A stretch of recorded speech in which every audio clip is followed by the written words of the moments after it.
میں سے چند ایک مقصد آپ احباب کے سامنے بیان کیے تھے۔ اللہ تعالیٰ نے قرآن مجید کے اندر ارشاد فرمایا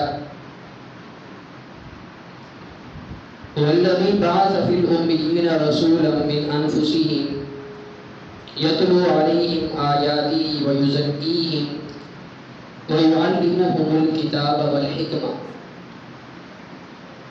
کہ اللہ تعالیٰ نے پیارے پیغمبر صلی اللہ علیہ وآلہ وسلم کو مبعوث کیا ہے، نبی بنا کر بھیجا ہے۔ اس کا مقصد کتاب و حکمت کی تعلیم دینا ہے، اور پھر اس کتاب و حکمت کے اندر، کتاب کی تعلیم کے اندر وہ پیارے پیغمبر صلی اللہ علیہ وآلہ وسلم کی ساری زندگی ہمارے لیے نمونہ ہے۔ وہ ساری زندگی جو پیارے پیغمبر صلی اللہ علیہ وسلم نے گزاری ہے، وہ اسی کتاب کی تعلیم کے اندر ہی ہے۔ جیسا کہ آپ پچھلے بھی جمعہ کے اندر آیت پڑھی تھی، لَقَدْ كَانَ لَكُمْ فِي رَسُولِ اللَّهِ أُسْوَةٌ حَسَنَةٌ۔ اللہ تعالیٰ فرماتے ہیں تمہارے لیے پیارے پیغمبر صلی اللہ علیہ وآلہ وسلم اسوہ حسنہ ہے۔ آپ کی زندگی، آپ کی حیات، آپ کا ہر ایک لمحہ، ہر ایک لحظہ امت کے لیے وہ اسوہ حسنہ ہو۔ اور پیارے پیغمبر صلی اللہ علیہ وآلہ وسلم کی ساری زندگی کو دیکھ لیں، ایک بھی ایسا لحظہ لمحہ نہیں ہے جس میں ہمارے لیے رہنمائی موجود نہ ہو، بلکہ ہر لمحے ہم پیارے پیغمبر صلی اللہ علیہ وآلہ وسلم کی زندگی کو پڑھتے جائیں، آپ کی زندگی کا مطالعہ کرتے جائیں، تو ہمیں ہر ایک لمحے کے اندر کوئی نہ کوئی پیارے پیغمبر صلی اللہ علیہ وآلہ وسلم کا طریقہ اور اسوہ حسنہ جو ہے وہ ہمیں نظر آئے۔ اور ہمارے پیارے پیغمبر صلی اللہ علیہ وآلہ وسلم کتنے عظیم انسان ہیں، آپ نے کس طرح ہماری رہنمائی کی ہے، آپ نے کس طرح اپنے نبی ہونے کا، رسول ہونے کا حق ادا کیا ہے کہ ہماری زندگی کا چھوٹا سے چھوٹا مسئلہ ہی کیوں نہ ہو، آقا کریم صلی اللہ علیہ وآلہ وسلم نے اسے بیان کیا، اس میں ہمیں رہنمائی کی ہے، اس میں ہمیں چلنے کا، اس میں کیا طرز عمل اختیار کرنا ہے، اس کو کیسے ادا کرنا ہے، اس کا بھی طریقہ پیارے پیغمبر صلی اللہ علیہ وآلہ وسلم نے ہمیں بتایا ہے۔ اب جوتے پہننا، جوتے اتارنا ایک چھوٹا سا مسئلہ ہے، ایک مختصر چھوٹا سا مسئلہ ہے، لیکن قربان جائیں پیارے پیغمبر صلی اللہ علیہ وسلم پر، آپ کی رسالت پر، شریعت پر، کہ اس بارے میں بھی آپ صلی اللہ علیہ وسلم نے ہماری رہنمائی کی ہے کہ جب جوتا پہننا ہے تو پہلا کون سا جوتا پہننا ہے، اور جب جوتا اتارنا ہے تو کون سا اتارنا ہے، دائیں پاؤں والا یا بائیں پاؤں والا۔ اس بارے میں پیارے پیغمبر صلی اللہ علیہ وسلم نے ہمیں تعلیم دی ہے۔ بیت الخلاء میں داخل ہونا ہے، پہلے کون سا پاؤں رکھنا ہے، بیت الخلاء سے نکلنا ہے، پھر پہلا کون سا پاؤں جو ہے وہ باہر نکالنا ہے۔ اس بارے میں پیارے پیغمبر صلی اللہ علیہ وسلم نے ہمیں تعلیم دی ہے۔ کنگھی کرنی ہے، مانگ نکالنی ہے تو وہ کس طرح نکالنی ہے، ایک ایک طریقہ پیارے پیغمبر صلی اللہ علیہ وسلم نے ہمیں بتلایا ہے۔ یقیناً آپ کی زندگی ہمارے لیے اسوہ حسنہ ہے۔ ہم آپ کے پیارے پیغمبر صلی اللہ علیہ وسلم کی شریعت پر چل کر، آپ پیارے پیغمبر صلی اللہ علیہ وسلم کی ہر ایک عمل کو اپنا کر ہم اپنی زندگی کو بہتر بنا سکتے ہیں، ہماری زندگی کے اندر خیر آ سکتی ہے، ہماری زندگی بہتر ہو سکتی ہے اگر ہم اپنی زندگی پیارے پیغمبر صلی اللہ علیہ وسلم کی شریعت کے مطابق، آپ کے آیات کے مطابق گزاریں۔ لَقَدْ كَانَ لَكُمْ فِي رَسُولِ اللَّهِ أُسْوَةٌ حَسَنَةٌ، پیارے پیغمبر صلی اللہ علیہ وسلم تمہارے لیے اسوہ حسنہ ہے۔ اور هُوَ الَّذِي بَعَثَ فِي الْأُمِّيِّينَ رَسُولًا مِّنْ أَنفُسِهِمْ يَتْلُو عَلَيْهِمْ آيَاتِهِ وَيُزَكِّيهِمْ وَيُعَلِّمُهُمُ الْكِتَابَ وَالْحِكْمَةَ وَإِنْ كَانُوا مِنْ قَبْلُ لَفِي ضَلَالٍ مُبِينٍ۔ اس آیت کے آخر میں اللہ تعالیٰ فرماتے ہیں وَإِنْ كَانُوا مِنْ قَبْلُ لَفِي ضَلَالٍ مُبِينٍ، کہ پیارے پیغمبر صلی اللہ علیہ وسلم کی بعثت سے قبل، آپ کے نبی مبعوث ہونے سے قبل، یہ لوگ کھلی گمراہی کے اندر موجود تھے۔ کھلی گمراہی کے اندر موجود تھے، جہنم کے کنارے پر کھڑے تھے۔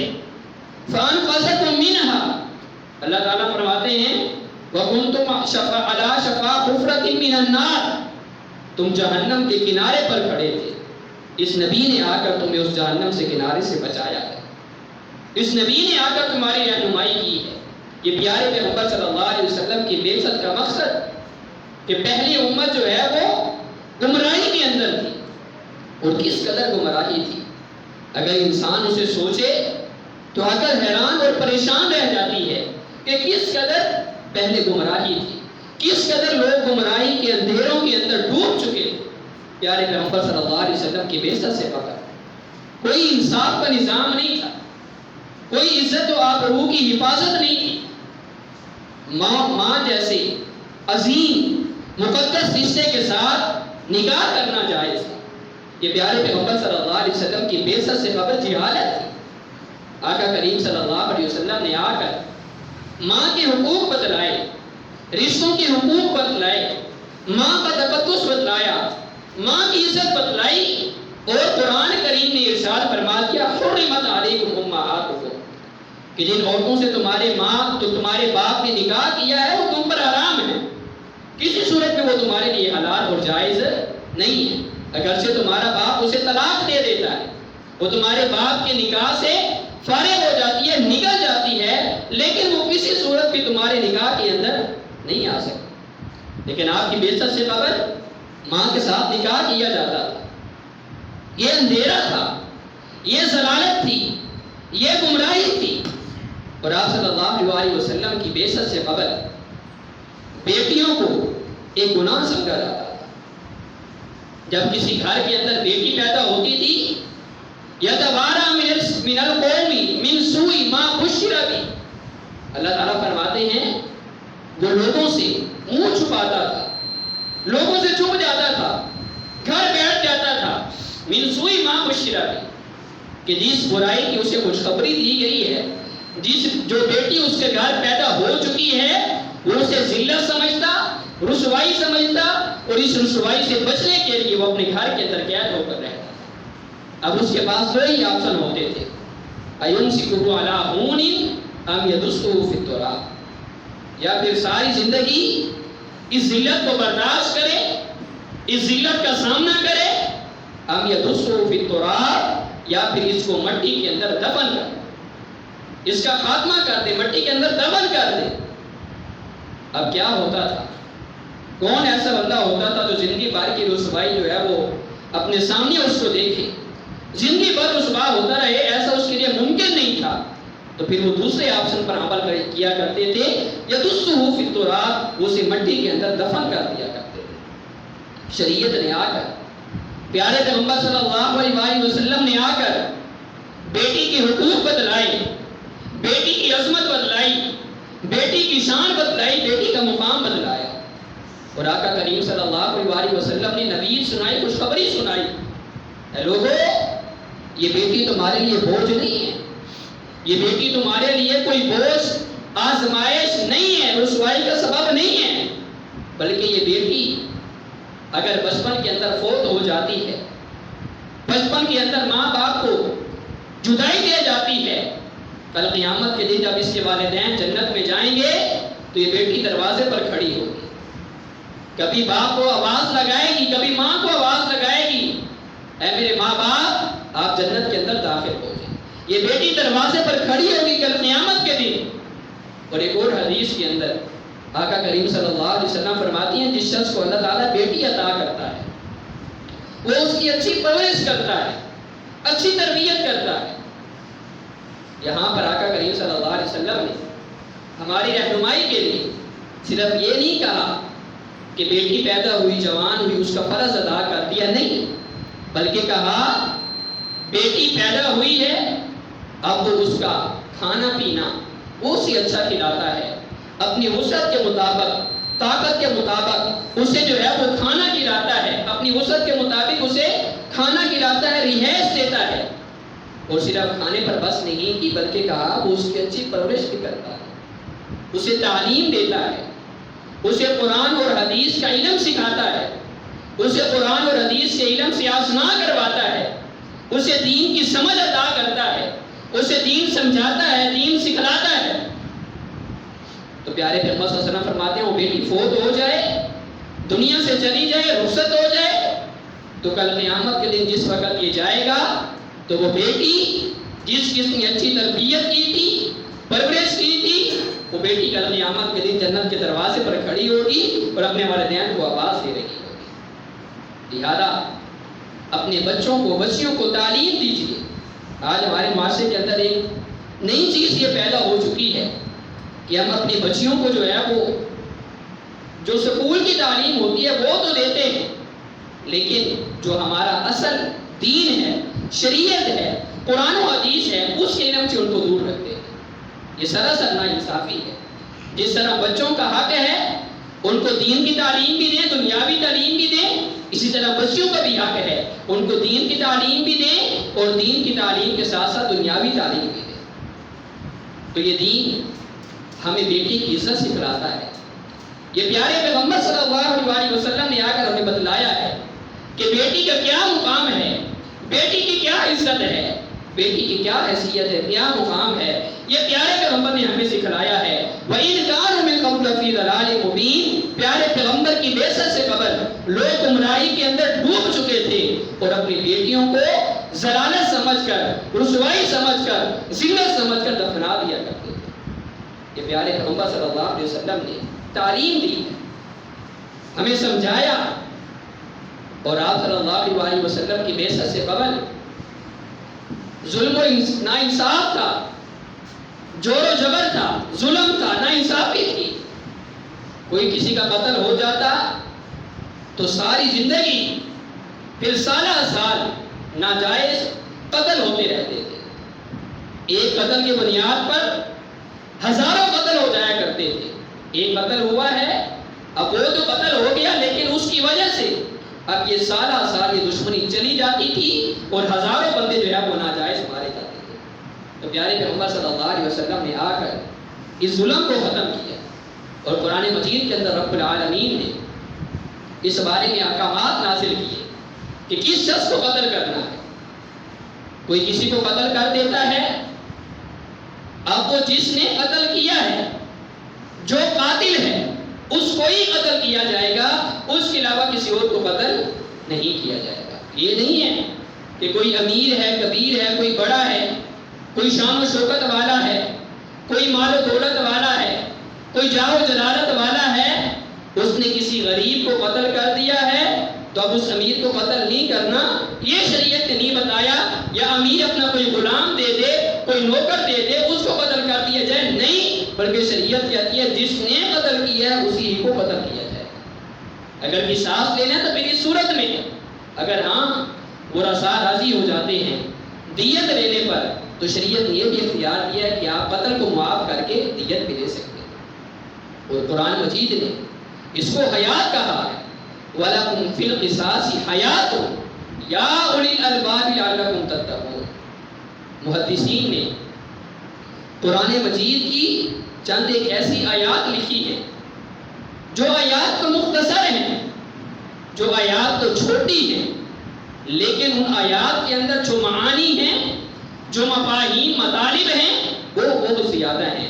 اور انہی آیات میں سے ایک آیت محدثین نے یہ بھی لکھی ہے کہ یہ آیت مختصر ہے، چھوٹی ہے، لیکن اس آیت کے اندر بہت زیادہ معانی اور مفاہیم اور اس کا بہت بڑا مفہوم بنتا ہے۔ وَلَكُمْ فِي الْقِصَاصِ حَيَاتٌ۔ اللہ تعالیٰ فرماتے ہیں لوگوں تمہارے لیے قصاص میں، قصاص لینے میں، جس نے قتل کیا ہے اس کے بدلے اس کو قتل کرنے میں حیات، زندگی ہے۔ اگر کوئی شخص کسی کو قتل کر دیتا ہے تو اس کے بدلے تم اس کو قتل کر دو گے تو تم زندہ رہ جاؤ گے، اس میں تمہاری لیے زندگی ہے۔ یہ جو ظلم کا نظام ہے یہ ختم ہو جائے گا، یہ جو ناانصافی کا نظام ہے یہ ختم ہو جائے گا جب کسی شخص کو معلوم ہوگا، پتہ ہوگا کہ اگر میں نے کسی کو قتل کر دیا تو اس کے بدلے مجھے قتل کر دیا جائے گا، اگر میں نے کسی پر ظلم کیا، ناانصاف، ناجائز کسی کو قتل کیا تو اس کے بدلے مجھے قتل کر دیا جائے گا۔ جب کسی شخص کو یہ معلوم پڑ جائے گا پھر وہ قتل جیسے اقدام کی طرف نہیں بڑھے۔ وَلَكُمْ فِي الْقِصَاصِ حَیَاتٌ۔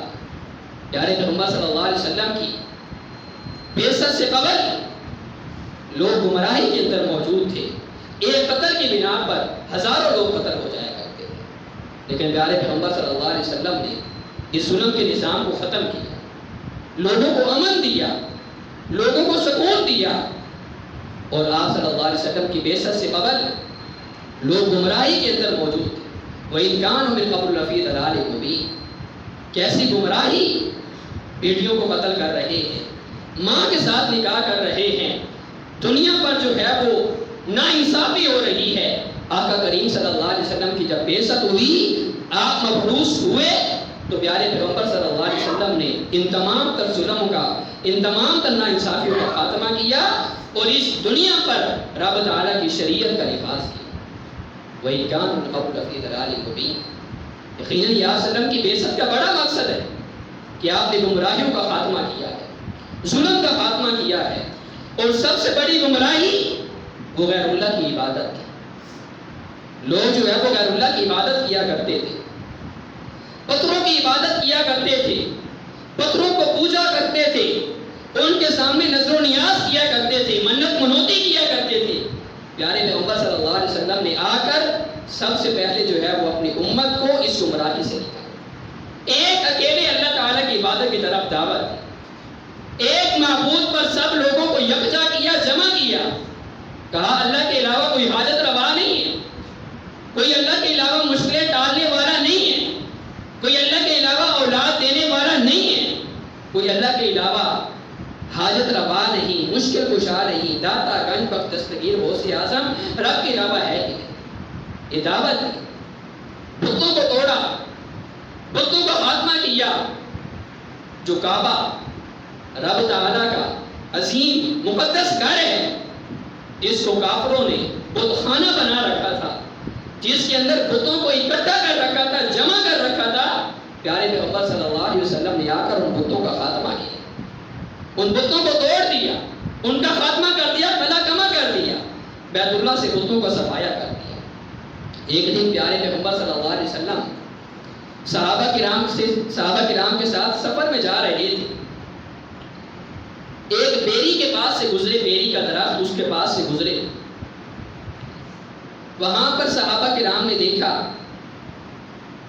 اس درخت کا نام صحابہ کرام کے نزدیک یا جو کفار تھے ان کے نزدیک ذات انوار تھا، جس پر آ کر وہ اپنے تبرک حاصل کرنے کے لیے اپنا جو اسلحہ ہوتا تھا، نیزے وغیرہ، تلواریں وغیرہ، اس کے علاوہ جو سامان ہوتا تھا وہاں آ کر لٹکاتے تھے برکت حاصل کرنے کے لیے۔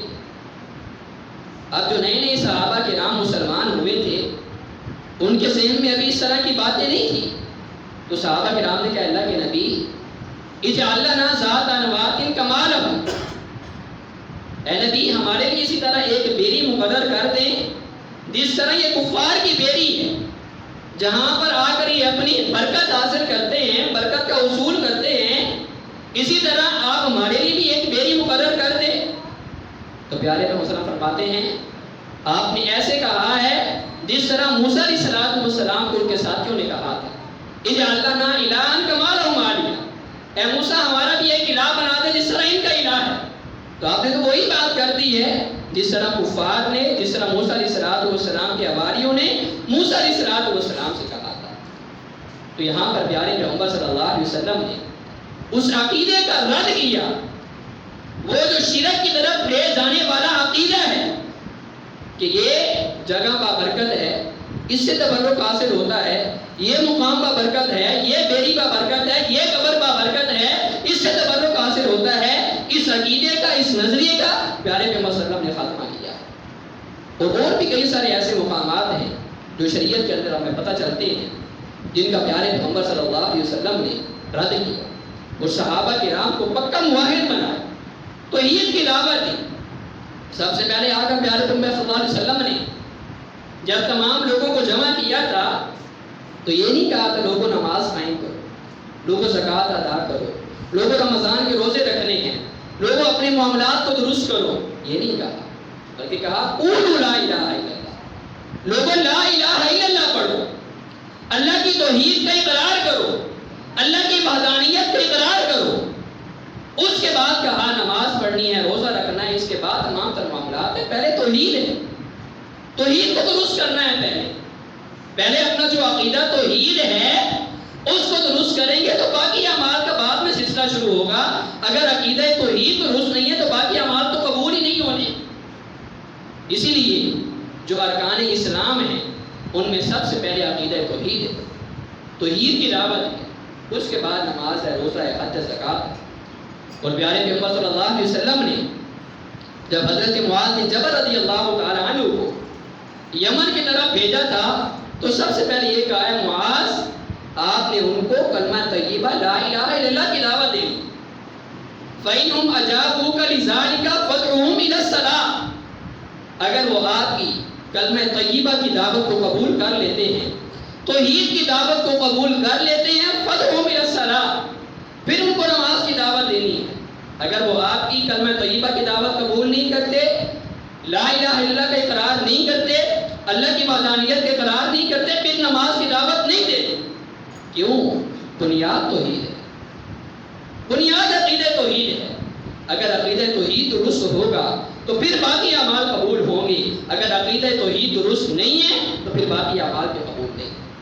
تو یہ پیارے پیغمبر صلی اللہ علیہ وسلم کی بعثت کا مقصد تھا کہ آپ نے آ کر شرک کا خاتمہ کیا، شرک کے اڈوں کا خاتمہ کیا. جو شرک امت کے اندر پھیل چکا تھا، رائج ہو چکا تھا، پیارے پیغمبر صلی اللہ علیہ وسلم نے اس شرک کو ختم کیا اور لوگوں کو توحید کی دعوت.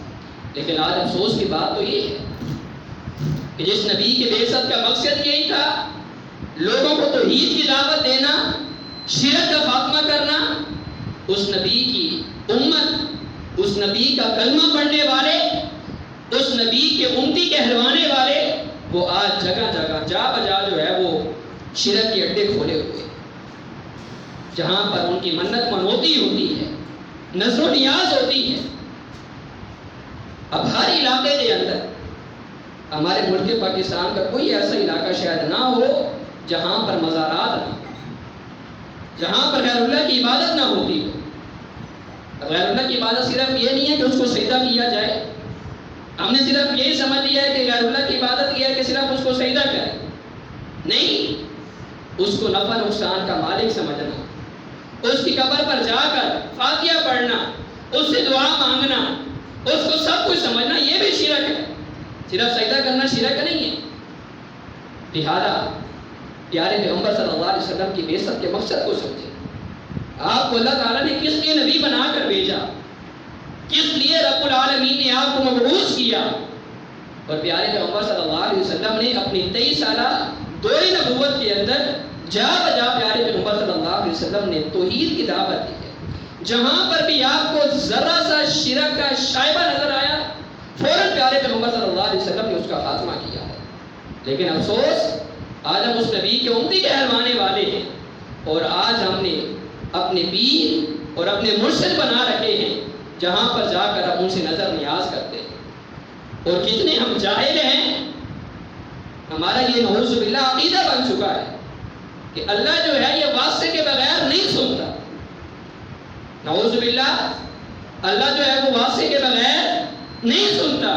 اور جس پیر کو، جس قبر والے کو جو مر چکا ہے، فوت ہو چکا ہے، جس کو ہم پکار رہے ہیں بغیر واسطے کے سنتا. جبکہ اللہ تعالیٰ کی صفت کیا ہے؟ لا تأخذہ سنۃ ولا نوم، کہ جس کو ذرہ لحظہ بار کے لیے اس سے بھی چھوٹا کوئی لمحہ ہو، اس لمحے کے برابر بھی اللہ تعالیٰ کو نہ اونگ آتی نہ نیند آتی. لا تأخذہ سنۃ ولا نوم. اور جو مر گیا ہے، قبر کے اندر چلا گیا ہے، اس کے بارے میں ہمارا یہ عقیدہ بن چکا ہے کہ یہ ہماری پکار ڈائریکٹ سنتا ہے، یہ ہمیں ڈائریکٹ سنتا ہے. ہماری پکار کو، ہماری آرزو کو، ہماری تمناؤں کو، ہماری خواہشات کو یہ ڈائریکٹ سنتا ہے. اور جو رب العالمین ہے، سب کچھ جانتا ہے، جو حی القیوم ہے، تا قیامت تا حال زندہ رہنے والا ہے، ہمیشہ زندہ رہنے والا ہے، اس کے بارے میں نعوذ باللہ ہمارا یہ عقیدہ بن چکا ہے کہ یہ ڈائریکٹ نہیں سنتا. اس کے لیے ہمیں واسطے کی ضرورت پڑتی ہے.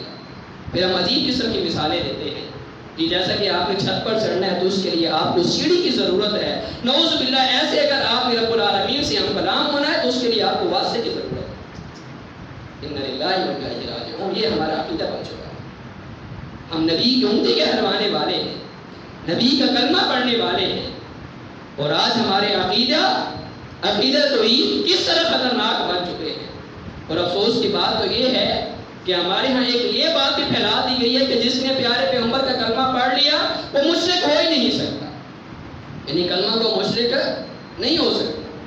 حالانکہ ایسی بات رب العالمین نے اور پیارے پیغمبر صلی اللہ علیہ وسلم کی ذخیرہ احادیث سے ثابت نہیں ہوتی کہ جس نے کلمہ پڑھ لیا وہ مشرک ہو ہی نہیں سکتا۔ اللہ تعالیٰ قرآن مجید کے اندر ارشاد فرماتے ہیں وَمَا يُؤْمِنُ أَكْثَرُهُم بِاللَّهِ إِلَّا وَهُم مُشْرِكُونَ، کہ ان میں سے جو اکثر اللہ تعالیٰ پر ایمان لاتے ہیں، مومن ہیں لیکن اس کے باوجود مشرک، ایمان لانے کے باوجود مشرک ہے۔ تو لہٰذا یہ ہمارا عقیدہ بھی غلط ہے، یہ کنسیپٹ، یہ نظریہ بھی غلط ہے کہ کوئی بندہ جو ہے جب وہ کلمہ پڑھ لیتا ہے تو وہ اس کے بعد مشرک ہو ہی نہیں سکتا۔ یہ کوئی مہر نہیں لگ گئی ہے اس پر کہ اب وہ مشرک نہیں ہو سکتا۔ اب کوئی اس طرح شخص کہہ سکتا ہے کہ جی جس نے کلمہ پڑھ لیا مسلمان ہو گیا ہے تو اب وہ حد کفر کے اندر نہیں جا سکتا، وہ مرتد نہیں ہو سکتا، وہ کافر نہیں ہو سکتا۔ حالانکہ کلمہ کو کافر بھی ہو سکتا ہے، مرتد بھی ہو سکتا ہے، تو پھر مشرک کیوں نہیں ہو سکتا؟ لہذا اپنی عقیدے کو درست کیجئے، پیارے پیغمبر صلی اللہ علیہ وسلم کی جو بعثت کے مقاصد ہیں ان کو سمجھیے۔ پیارے پیغمبر صلی اللہ علیہ وسلم کس لیے مبعوث ہوئے تھے، آپ کی بعثت کا مقصد کیا تھا، اس کو سمجھیے۔ اور اللہ تعالیٰ سے دعا ہے کہ اللہ تعالیٰ ہمیں پیارے پیغمبر صلی اللہ علیہ وسلم کی شریعت کے مطابق چلنے کی اور عقیدہ توحید پر ہمیشہ ہمیں زندہ رکھے، اور اسی عقیدہ توحید پر ہمیں